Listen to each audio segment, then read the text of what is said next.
Hello guys, मैं हूं अमित और आप देख रहे हो अबाउट हिस्ट्री। आज की इस वीडियो में मैं आपको सम्राट विक्रमादित्य के बारे में बताऊंगा। आपने कभी ना कभी विक्रम और बेताल की कहानी ज़रूर सुनी होगी, तो आज की इस वीडियो में मैं आपको बताऊंगा कि क्या ये सही है। और इसी के साथ हम सम्राट विक्रमादित्य के जीवन से जुड़ी कुछ और दिलचस्प बातों को भी जानेंगे। उज्जैन का प्राचीन नाम अवंतिका था। अवंतिका मालवा क्षेत्र का एक शहर है।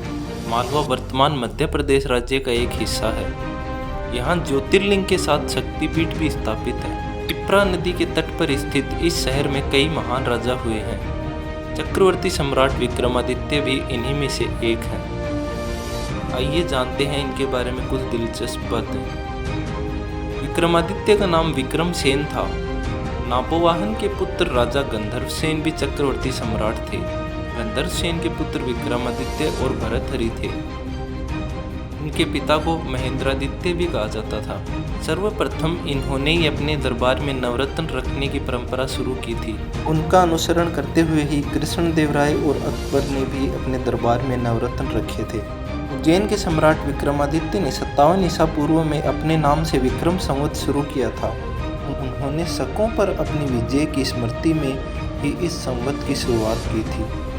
इन्हीं के नाम से विक्रम संवत वर्तमान भारत में प्रचलित है। सिंहासन बत्तीसी और विक्रम बेताल नामक कहानियां सम्राट विक्रमादित्य के जीवन से ही संबंधित हैं। कहा जाता है कि नगर के चारों ओर स्थित देवी देवता अवंतिका नगर की रक्षा करते थे। माता हरसिद्धि और माता बगलामुखी ने विक्रमादित्य को साक्षात दर्शन देकर आशीर्वाद दिया था। मान्यता के अनुसार उज्जैन के राजा महाकाल हैं। उनके अधीन एक राजा शासन करते थे। सम्राट विक्रमादित्य के जाने के बाद अब यहाँ के एकमात्र राजा महाकाल हैं। ऐसा कहा जाता है कि अवंतिका क्षेत्र में केवल वही राजा राज कर सकता है जो वहाँ पर रात रुक सकता है, अन्यथा मौत उसके सर पर मंडराने लगती है। अवंतिकापुरी की रक्षा के लिए चारों ओर देवी देवताओं का पहरा है। उनमें से एक हैं हरसिद्धि देवी। उज्जैन के प्राचीनतम स्थानों में भगवती श्री हरसिद्धि जी का स्थान विशेष है। शिव द्वारा खंडित किए जाने के समय सती के शरीर का भाग अर्थात केवल हाथ की कोहनी वहां गिरी थी। कहा जाता है कि हरसिद्धि देवी की पूजा सम्राट विक्रमादित्य ने की थी। इस स्थान पर विक्रम ने कई वर्षों तक तपस्या की। मंदिर के पीछे एक कोने में सिंदूर से ढके हुए कुछ सिर रखे हुए हैं। इन्हें विक्रमादित्य का सिर कहा जाता है। विक्रम ने देवी को प्रसन्न करने के लिए अपने हाथों से 11 बार अपनी सिर की बलि दी थी, लेकिन सिर बार बार आ जाता था। 12वीं बार वह सिर वापस नहीं आया। यहाँ यह नियम पूर्ण हो गया। इस प्रकार की पूजा प्रत्येक 12 वर्ष में एक बार की जाती।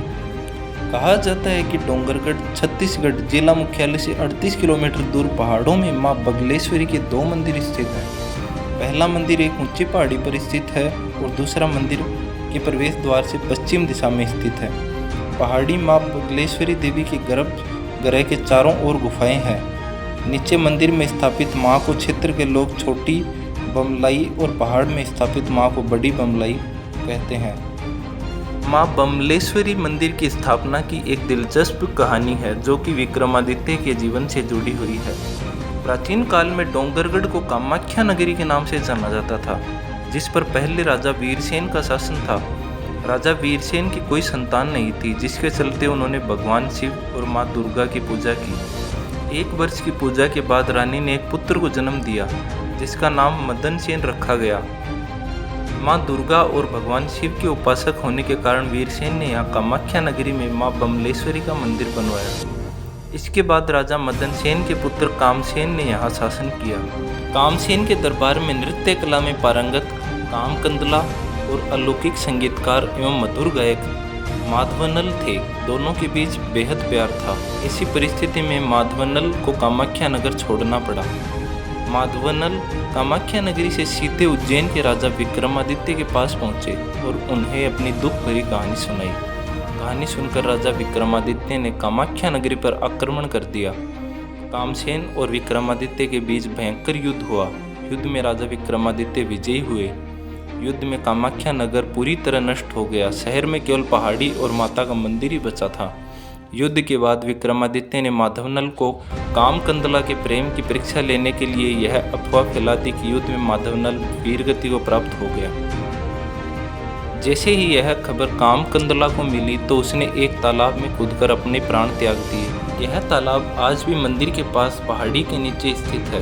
कामकंदला की मृत्यु का समाचार पाकर माधवनल ने भी अपनी जीवन लीला समाप्त कर ली। जब यह समाचार राजा विक्रमादित्य को मिला तो उन्हें बड़ा पश्चाताप हुआ। उन्होंने माँ बगलामुखी की आराधना शुरू की, लेकिन माता ने दर्शन नहीं दिए। इसके बाद राजा विक्रमादित्य भी अपने प्राण त्यागने के लिए तैयार हो गए। उस समय राजा को माँ बगलामुखी ने दर्शन दिए। वरदान मांगने पर राजा ने कामकंदला और माधवनल का जीवन और माँ बगलामुखी को कामाख्या में निवास करने का वरदान मांगा। इसलिए माँ बगलामुखी यहाँ साक्षात विराजमान है। कहा जाता है कि बगलामुखी का परिवर्तित नाम बमलेश्वरी है। आज की इस वीडियो में बस इतना ही। अगर वीडियो अच्छी लगे तो लाइक और चैनल को सब्सक्राइब करना ना भूलें।